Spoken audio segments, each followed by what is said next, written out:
Hey, we're going to design a helper for using a syringe. You can see I got the idea from an old one that was used many years ago.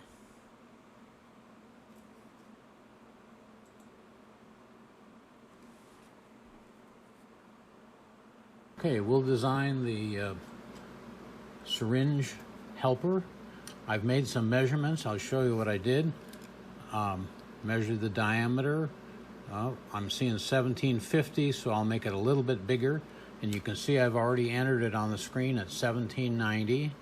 And I kind of measured over my fingers and came up with the idea that 60 would be a good number across the handle. The 19 you see on the screen is the diameter of the finger grip, and we'll extrude that through as we make the part. All right, let's see. So we've got the inner diameter, and I've drawn the shape I think I want, and this will be the cutout for the finger. So here we go. This is a solid, so we're going to extrude a planar curve straight, and we'll extrude that straight, and that looks like it was about 12 millimeters. Okay, so now, oops, let's go back a step. I forgot to have the inside.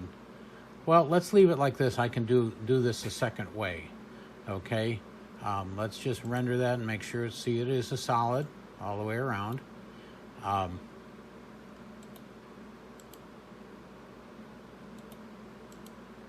Okay, so what we can do is we can extrude a solid planar curve, which is going to be this guy, and we'll come up through the part, and then we'll do what we call a Boolean subtraction. We'll take the base handle and we'll subtract, well, maybe. This is the part we're going to subtract from, and then this is what we'll use to subtract with. And now we've got a hole in the item. Now we can do the same thing with this guy, but what we probably need to do is to, let's go out to the other screen here and mirror this feature across the center line, from there to there. Okay, so now we got two of them. So what we're going to do is we're going to solid, extrude planar curve straight, that one, and okay, what we need to do here, because we're on the center line and it's only extruding in one direction, we can use the command that says extrude on both sides, and now we'll get it on both sides. So again, we do the Boolean subtraction. We select what we want to subtract from, and then we right click to select that, and then we select the things we're going to actually subtract with, and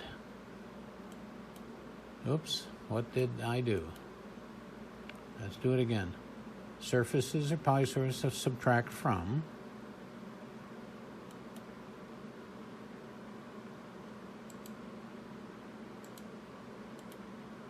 Okay, there we go. All right, so now we've got this part. Looks pretty good, and the only thing I'm going to do now is to make it easier on the hands, I'm going to put a radius, a fillet, on all of the outside edges. And what we can do is we can select the whole thing, and it shows us all the outside edges. Okay, so that's good. So we'll just take that, and there we go. Look at the nice part we have now.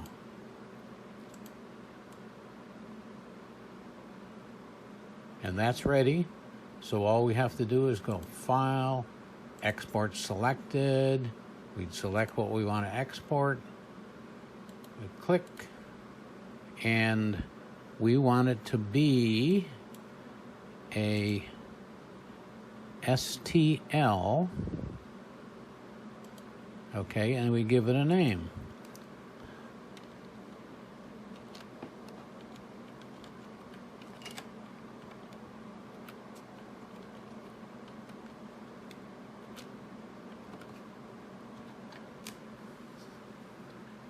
And save.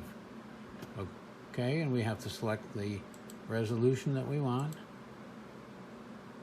Okay, and we're done. We're ready to go slice it and 3D print it. Well, this is what the part looked like on the computer after we finished our design. Looks quite nice. I'm sure when it comes out of the print, it'll be very functional. Here we go. It's mounted on the syringe. You can see that it's a 12 milliliter syringe. And this one actually is an industrial with a little curved tip. I use these for filling resin for filled resin projects. I've also used it to kill bugs, put bug spray and bug killer in it. There you get a little better view of the handle with my fingers on it. Very fun project and very useful. Rescale is required. I will put the link up on Thiniverse, and that'll be down below. Have a nice day.